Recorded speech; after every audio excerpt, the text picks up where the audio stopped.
আর্জেন্টিনার জন্য যেন এক অনন্য আশীর্বাদ হয়ে এসেছেন এমিলিয়ানো মার্টিনেজ। দেশের হয়ে একের পর এক শিরোপা জেতাতে রাখছেন দারুণ ভূমিকা। আরও একটা শিরোপা জয় করলো আর্জেন্টিনা, যেখানে আরও একবার গোল্ডেন বুটের পুরস্কার নিশ্চিত করলেন তিনি। এই তিন টুর্নামেন্টে যা করতে পারেনি মেসি, সেটাই করে দেখিয়েছেন এমি। আরও একবার সবাইকে জানিয়ে দিলেন কেন এলিসনের চেয়েও ভালো গোলকিপার তিনি। বাকিটা জানবো প্রতিবেদনে। অ্যাটাক জেতায় ম্যাচ আর ডিফেন্স জেতায় শিরোপা। গত এক দশকে এই পার্থক্যটা বেশ ভালো করে টের পেয়েছে আর্জেন্টিনা। যে দলটা প্রতি বছরই ফাইনাল হারত, এখন সেই দলটা 3 বছরে আন্তর্জাতিক শিরোপা জিতেছে 4 বার। এত বড় প্রত্যাবর্তনের কারণটা বুঝতে অবশ্য বেশি কিছু জানার দরকার নেই। একজন এমি মার্টিনেজ যেন ভাগ্য হয়ে এসেছেন আলবিসেলিস্তাদের জন্য। 28 বছর ধরে শিরোপা খরায় ভুগতে থাকা আর্জেন্টিনার হয়ে প্রথম কোনো টুর্নামেন্ট খেলতে নামেন এমি মার্টিনেজ।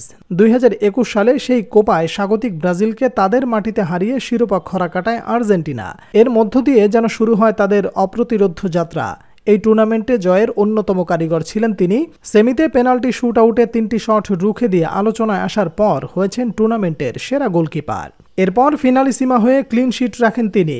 থেমে থাকেননি দুটি শিরোপা জিতেই। 36 বছর পর বিশ্বকাপ জেতানোর পথে 2 ম্যাচে টাই বেকারে হিরো বনে গেছেন তিনি। এরপর ফাইনালে ফ্রান্সের বিপক্ষে তো শেষ মুহূর্তে কোলো মুয়ানির অবিশ্বাস্য সেভ তো আছেই। দেশকে তৃতীয় বিশ্বকাপ এনে দেওয়ার পথে আরও একবার গোল্ডেন গ্লাভস নিজের করে নেন তিনি।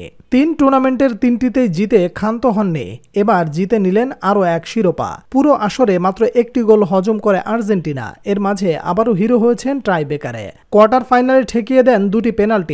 শেষ পর্যন্ত কলম্বিয়াকে 1-0 গোলে হারিয়ে শিরোপা জয়ের সময় আরও একবার গোল্ডেন গ্লাভস জিতে নিলেন এমি মার্টিনেজ। এই 3 টুর্নামেন্টে যতটা অবদান ছিল মেসির, তাতে কোনো অংশে অবদান কম না এমি মার্টিনেজের। বরং একটা জায়গায় তিনি ছাড়িয়ে গেছেন মেসিকেও। 2021 কোপা ও 22 বিশ্বকাপে ব্যক্তিগত পর্যায়ে মেসি পূর্ণ হলেও এবার ব্যক্তিগতভাবে কিছু জেতা হয়নি তার। আর এই টুর্নামেন্টে 3 বারই গোল্ডেন গ্লাভস জিতেছেন তিনি। এতেই বলে দেয় দেশের হয়ে কতটা ধারাবাহিক এমি। শুধু তাই নয়, তার আগমনে যেন বদলে গিয়েছে পুরো আর্জেন্টিনার ভাগ্য। 28 বছর শিরোপা না জেতা আর্জেন্টিনা 3 বছরে শিরোপা ঘরে তুলেছে 4টি, যার পেছনের কারিগর এমি মার্টিনেজ। বাজপাখি খ্যাত এমি মার্টিনেজকে যারা এলিসনের সাথে তুলনা দেন, তারা এখন থেকে হয়তো ভেবেচিন্তেই তুলনা দিবেন। বিশেষ করে গত 3 বছরে যা হয়েছে তাতে ভাবতেই হবে সবাইকে। ব্রাজিল যেখানে গত 2 টুর্নামেন্টে বাদ পড়েছে পেনাল্টি শুট আউটে, পোস্টের নিচে ছিলেন এলিসন, কিন্তু বাঁচাতে পারেননি দলকে, সেখানে এই 3 বছরে 4 বার দলকে পেনাল্টি শুট আউটে বাঁচিয়েছেন এমি। এতেই আসলে পরিষ্কার হয়ে যায় দুজনের পার্থক্য।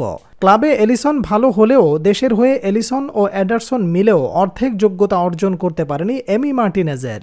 তিনি যে সত্যি বাজপাখি, সময়ের সেরা গোলকিপারও বটে।